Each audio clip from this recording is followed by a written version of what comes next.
les gens n'ont pas compris que quand les Occidentaux ont pris leurs sanctions économiques, ils entraient en guerre. Les gens ne se rendent pas compte que quand on veut détruire économiquement un pays, en fait, on produit des morts. Les blocus américains de l'Irak ont produit des centaines de milliers de morts en Irak, dans une époque très récente. Et ça, les gens n'ont pas compris. Souvenez-vous de l'époque où on va couper SWIFT, la Russie va s'effondrer. Et donc, on va couper SWIFT, et les Russes vont crever de faim. C'était ça le projet, en fait. On ne l'a pas vu parce que ça a raté. En vérité, la Russie s'est déconnectée, ils avaient préparé, ils étaient prêts, mieux sans doute encore qu'ils ne l'imaginaient. Ils ont tenu le coup, et du coup, on s'est retrouvés, nous, avec des taux d'inflation ahurissants. Il y a beaucoup de pays européens qui maintenant ont des taux d'inflation supérieurs à la Russie.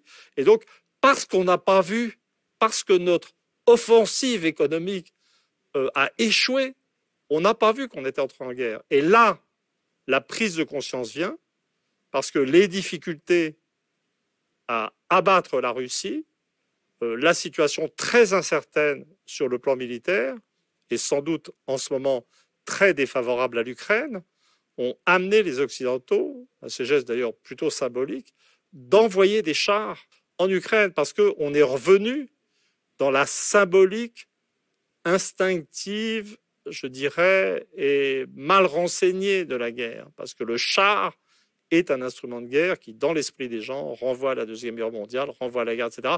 Donc maintenant, on comprend que tous les pays occidentaux vont fournir du matériel de guerre offensif à l'Ukraine, et ça y est, on percute, la thèse est validée, les gens admettent en ce moment que la Troisième Guerre mondiale a commencé. L'Ukraine, et ça y est, on percute, la thèse est validée, les gens admettent en ce moment que la Troisième Guerre mondiale a commencé. Mais on avait tous les éléments pour savoir que ça arriverait. Alors, je crois qu'il faut distinguer les choses et dire clairement d'où on parle. Je crois qu'on a tous des biais cognitifs. On part tous de quelque part pour analyser une situation qui nous implique d'une certaine façon. L'important pour moi, c'est de rester dans le contexte actuel historien. C'est un exercice intellectuel et psychologique difficile. Je pense que, je ne sais pas si on doit considérer ça comme une chance pour un historien de 71 ans de voir se déclencher une guerre mondiale, mais je bénéficie du calme de l'âge, du sentiment du temps. Je me suis donné le temps de la réflexion. Si j'interviens maintenant dans le débat, c'est pas en tant qu'agent de Poutine. Ce que je revendique en France, c'est l'ouverture d'un débat sur la réalité de ce qui se passe, des forces en présence, des motivations, etc. C'est bizarre pour une démocratie libérale. En théorie, le libéralisme, c'est le pluralisme des opinions et de leur expression.